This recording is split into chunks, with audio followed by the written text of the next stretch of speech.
Represent, man. Big money bound. So let her know, man. Big money bound. You got the kids, man. You got the kids, man. Big Money Bound TV. RRT Posse YouTube. If you're new to the channel, please like, subscribe, and turn on post notifications. I release scheduled videos every Monday, 12 o'clock a.m. Eastern Time, but I also release some unscheduled videos throughout the week. Now, if you're returning, welcome back. I appreciate all of the support. Thank you. Last night was my day back at work from 3 days off. They just gave me 3 days off in a row, man. And when I returned to work, I was right back in the ER. So it's right back to it. You took a break, now it's right back into that fish grease, man. You gotta jump back into that fire. I'm like, oh man, so at first they was just giving me floor therapy. Now I come back, I got all the serious, like, critical patient units. You feel me? ER, ICUs, recoveries, PACU. You feel me? So it is what it is. So when I got to the ER, I was getting a report from the day shift therapist. They was telling me that they had 2 ventilators downstairs. 2 patients on vents from downstairs. I'm like, all right, that's no problem, man. And they had 3 BiPAPs, 3 vents on standby, and no BiPAPs. So I had 3 vents in case anything was happening, like emergency situation where I had to like intubate a patient, put them on the vent. I got 3 standby. And I was asking about, do we have any BiPAPs? They was like, no, but you can probably find one if you want to have one down there just in case. But I chose not to do that because with the servo eye vent, it can also be used as BiPAP. It's more of a hassle. You got to do a little bit more configuring it. You got to take off certain ports from the mask, put another piece on the mask so the vent could run through the mask as a BiPAP, non-invasively. So it's more of a hassle, but I didn't mind it because I really didn't feel like going to go set up no whole other BiPAP. So with those 2 patients I had, as soon as I got downstairs, as soon as I got to the ER, they wanted to transfer one of the patients up to the units that was on the vent.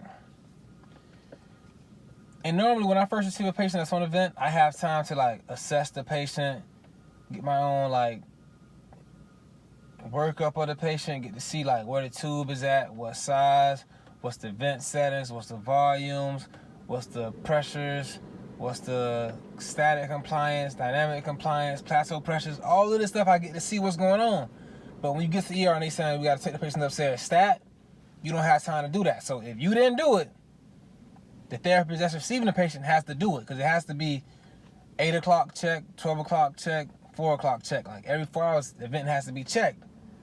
And I hate sending something up there with like, I hate sending the vent up to a unit with work still to be done on that patient. But in that situation, like it was nothing, I just came in. They was waiting for the patient to go up, but it was changing shifts. So once I came down, they took him up. So I didn't want to do it, but that's what they wanted me to do. So I had to do that. And when I was dropping the patient off up there to the unit, it was a girl up there, like a nurse was looking at my badge. She was like, Randy? She was like, what's your last name? I'm like, Money. She's like, oh my gosh, I thought that was you. Did you go to St. Lucia's High School? I'm like, yeah, man, that's me. Oh, we went to the same school. We graduated the same year. So good seeing you. Like, once she said that, I kind of realized that she did kind of look familiar. So I thought it was nothing but love from Shorty. So, hey, I got nothing but love back. You feel me? Hey, what's happening? It's good seeing you, man. Welcome. Congratulations on making it here. Like, you feel me? Because a lot of people, like, knew how I was back then. I always been, like, big money bound. I always been ambitious. But if you don't know, you would just assume something. You wouldn't know that he'd be going to school for, like, something in the medical field or he knew anything about respiratory therapy if you don't know. You feel me? Because I don't go around saying I'm a streamer, I'm a therapist, I'm going for this, I'm going for that. So if you don't know, you'll probably be surprised if you see me there. She was like, oh my gosh. I'm like, yeah, man, congratulations, welcome aboard. It's good to see you. Like, and it's so cool to have like those kind of like reconnections with people when like, you know, like where y'all came from childhood, and now y'all both in like a good career, and you know that it wasn't easy to get here. So they happy for you, you happy for them. It's just like, it's nothing but like happiness and love. Like, man, you did it, bro. I know it wasn't easy. You made it happen though for your family. Congratulations. So that's always cool, man. That's like the second time that's happened. Both of them was nurses. I never ran into a therapist that was like, nah, but all of them always nurses. But I have run into a lot of times where like I seen visitors and patients that was like classmates of mine. I'm taking care of their family members and that kind of thing. That's cool too, but it's a little bit more when you here and somebody else there with you and y'all both know what it took to get there, you know? So that's cool. After I got done transporting that patient up to the unit, I pretty much had, man, like a lot of downtime. And on our way going up to the unit, it was just gonna be me and the nurse. The nurse was saying all I need is respiratory therapy. I'm like, you're gonna need like a medic or a transporter to like help you, because I put the patient on the vent, a portable vent, then I push the actual vent behind the bed. Like, I can't help you push the patient. Like, you gonna need some help from somebody. You got a bed, you got poles. Now, if you can do it, by all means, but I'm letting you know that I can't be there to help you. I got my vent, I gotta watch the portable vent that's going. I'm doing something, so don't think I'm just hitting no, hey, I'm working now, so you gotta go find, hey, get some help now. Do I need help? Hey, I recommend it, but I don't know you. I don't wanna, cause you can say that, oh yeah, you need help. And somebody may take that like, as a sign of, they may take offense to that. So you say to some woman that I need help pushing the bed, like, well, hey, that's up to you. I got this vent right here that I'm pushing, and I'm watching that portable vent, so I can't do nothing else. So, think wisely. So we got the transporter to come help us. It was a new person, a new transporter. Dog came in there and seen the patient. He seen all kind of tubes and poles and vents. He was like, I gotta take this by myself?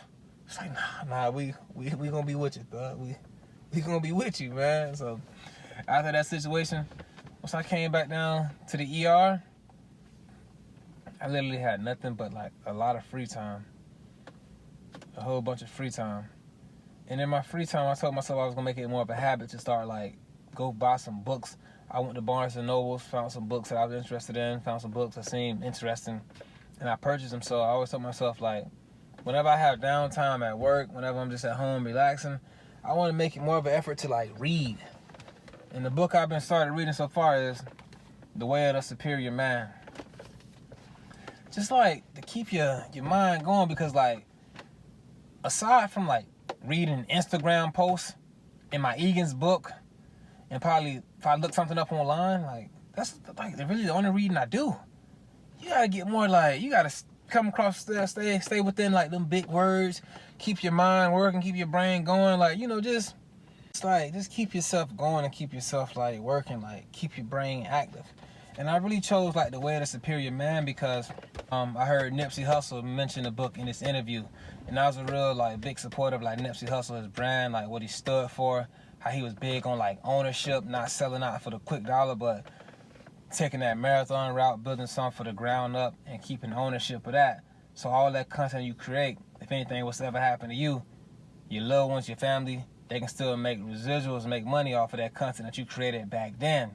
Ownership is key. Home was real big on that, and I supported it and I saluted that, all, because it ain't easy trying to build something from the ground up. So I checked out that book, and so far so good. Like, it's cool, it's alright. I know everybody like be raving about it, this and that. I'm not really like a fan of like people telling you like what you gotta do to be considered this right here. If you don't do it this way, then you're not considered a superior man. If you don't do it this way, you're not bro. Like, I'm a 39th big money bound individual. Like, you feel me? So that don't mean like, so I'm not in the books that really tell you if you don't do this like that, then you're not a superior. But some things the book is saying that I can relate with like 100%. Like, dang, that do be happening. I do be feeling that way. Okay, so that's why I was feeling like that. Now, at some points it hit home too now. But some points it's also saying like, hey, I'm for 39 big money bound. Hey, it's a little different for me, dog.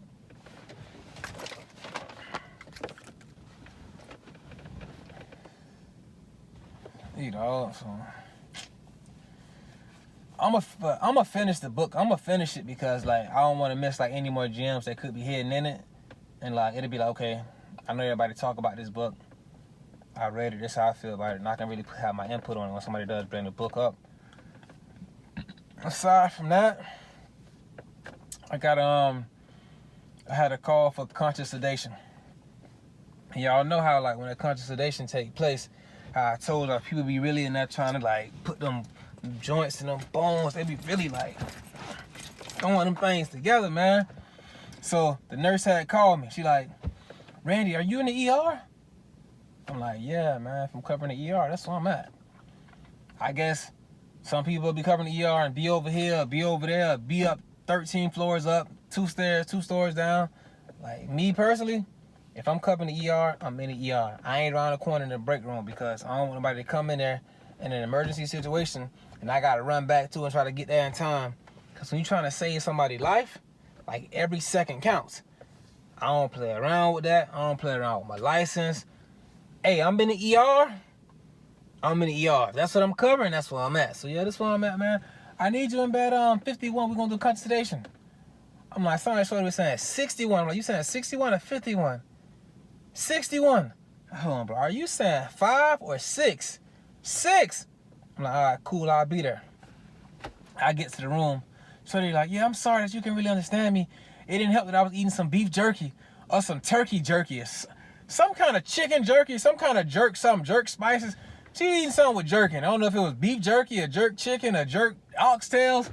She was eating something with the word jerky in it, man. So I walk into the room. The family asking me, where are you from? I'm like, I'm from Florida. Oh, okay. We just like to know where everybody who's from, who's gonna be helping taking care of our family member. So had I been from like Alaska, Milwaukee, California, Haiti, Jamaica, Japan, would you have not let me help your family member? But hey, each his own, man. Hey, I'm Randy from Respiratory Therapy. I'm from the state of Florida, RRT Posse. I come in peace. I just want to help. They called me. Like, they called me for this now. If you don't need me, So I had, I was in the room, had my airway bag. I had my ambu bag ready in case I needed it, which I never have needed it in the conscious sedation's case. I always seen the patient get sedated and brought back like with no problems. But the doc, he did a great job of putting the joint back into place. Cause y'all know people be really like jumping and bouncing in it, like I told y'all. But this guy here did a great job. Put his foot up on the bed, took the patient's leg, massaged the kneecap, tapped the heel of the foot. The joint was back in there. No lie, the hip was out. The hip was back in there, like no problem, nice and easy. And then after that, I had to go and draw ABG for a patient. I don't even like to brag about doing ABGs no more because like, it's just so like, I do it so much that it's effortless. Like I do it with like no problem. Like I felt the pulse, I stick the needle. As soon as I stick, blood comes up. Like no sticking and moving and jumping back and going this way and going. I stick, it shoots. Stick, shoot, like no problem. I ran the blood gas. Patient was on room air. Blood gas was 7.48. CO2 was 30. And the PaO2 was 64. What should I do? Come on now, I went over the ABG video with y'all. Y'all should better drop down in the comments and let me know what I should do now. You should better let me know what I should do. But what should be done is the patient should be given oxygen. Because they're on room now, you should get a patient oxygen. When the patient is like, when you're not receiving enough oxygen, you're gonna breathe faster to try to compensate for that lack of oxygen that you're getting. So you're gonna try to breathe faster. But when you breathe faster, you blow off CO2. When you blow off CO2, pH goes alkalotic, it goes up. So all you gotta do is just provide the patient with some oxygen, slow down the breathing, the CO2 gonna then rise, the pH is gonna then come down from an alkalotic state to a more normal state. And that's just how, like, it's not easy, but once you become knowledgeable in this ABG subject, how to analyze it, you know your normal values, your out of range values, it becomes second nature to you. You know it like the back of your hand. Like, see how I know that? Like that's a money sign right there. See how on the back of my hand, I know I got a money sign on the back of this hand. That's how it becomes to you. Like, you can just do it like with, I want to say with ease. It makes it, yeah, y'all know what I'm saying, man. It's uncomplicated. It's doable. You're knowledgeable in this subject.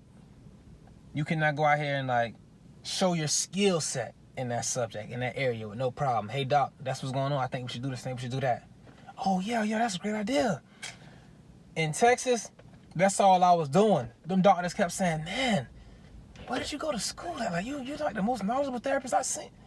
Because I knew and understood ABGs. And I recommended something. Because I'm sure every therapist know about ABGs, but they probably didn't recommend, hey, we should do this, we should do that. Because they'll be like, some doctors will say, hey, man, hey. You overstepping your boundaries. I'm the doctor. I make the suggestions here. I don't want to hear nothing about, I got the suggestions. You feel me? So that's probably what it was. But that was really my night. I had a good night. I'm off for the next 3 days. I'm gonna just go home, make YouTube videos, be prepared for my kid to come into the world, get the house ready, do some stuff around the house. It's like, man, that home ownership, it's never ending. Like, you always doing something, bro. Like, they tell you to get a house. They don't tell you about the upkeep. It take all the upkeep that you gotta do to keep it, man. You gotta keep doing this and that, repainting stuff, man, oh Lord, changing light bulbs and mopping and sweeping. But before, I'm finna drive and read when I'm going home. I'm gonna drive and read. Is that dangerous? Drop down in the comments. Should I be driving and reading while I'm going home? 'Cause that's what I'm about to do.